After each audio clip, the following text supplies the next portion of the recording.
लकड़ी खरीद लो, कंडा खरीद लो, कोयला खरीद लो, हैं? और अगर न खरीदा हो तो खरीद लो, और साइकिल का इंतज़ाम कर लो, तांगे का इंतज़ाम कर लो। युद्ध अगर चल गया लंबा, और युद्ध अगर लंबा चला तो आपको साइकिल पे चलना पड़ेगा, तांगे पे चलना पड़ेगा, रिक्शे पे चलना पड़ेगा, और खाना अंगीठी पे बनाना पड़ेगा, चूल्हे पे बनाना पड़ेगा। इसलिए कोयले का, लकड़ी का, कंडे का भी इंतज़ाम कर लो। ये जो चैनल चला रहे हो, तुम्हारा चैनल भी नहीं चलेगा। पहले दिन ही मैंने ये कहा था कि समाजवादी पार्टी और समाजवादी सोच के लोग युद्ध के पक्ष में कभी नहीं रहे। युद्ध की नौबत नहीं आनी चाहिए थी, और भारत जैसे देश ने एक मौका खो दिया जब विश्व गुरु बन सकते थे। भारत अगर खड़ा हो जाता तो युद्ध नहीं होता, और युद्ध के पक्ष में हम इसलिए भी नहीं हैं क्योंकि बहुत से लोगों की जान जाती है, बहुत नुकसान होता है, देश ख़त्म हो जाते हैं, एक दूसरे के प्रति नफरत हमेशा हमेशा के लिए बनी रहती है।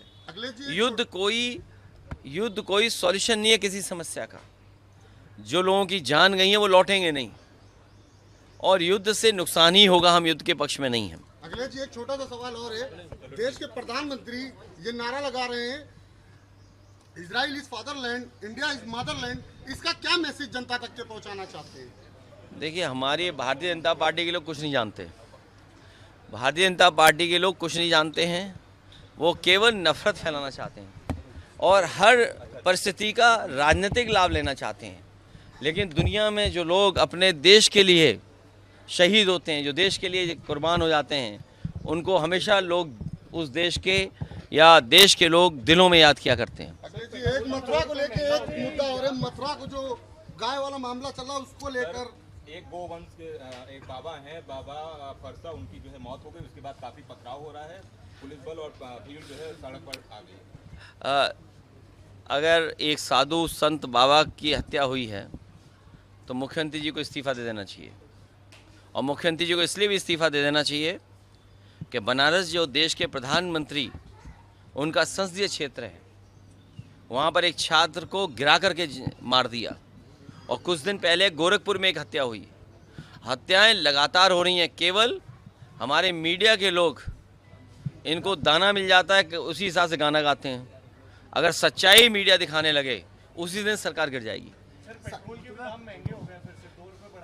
और मैंने पहले दिन ही कहा था कि लकड़ी खरीद लो, कंडा खरीद लो, कोयला खरीद लो, हैं?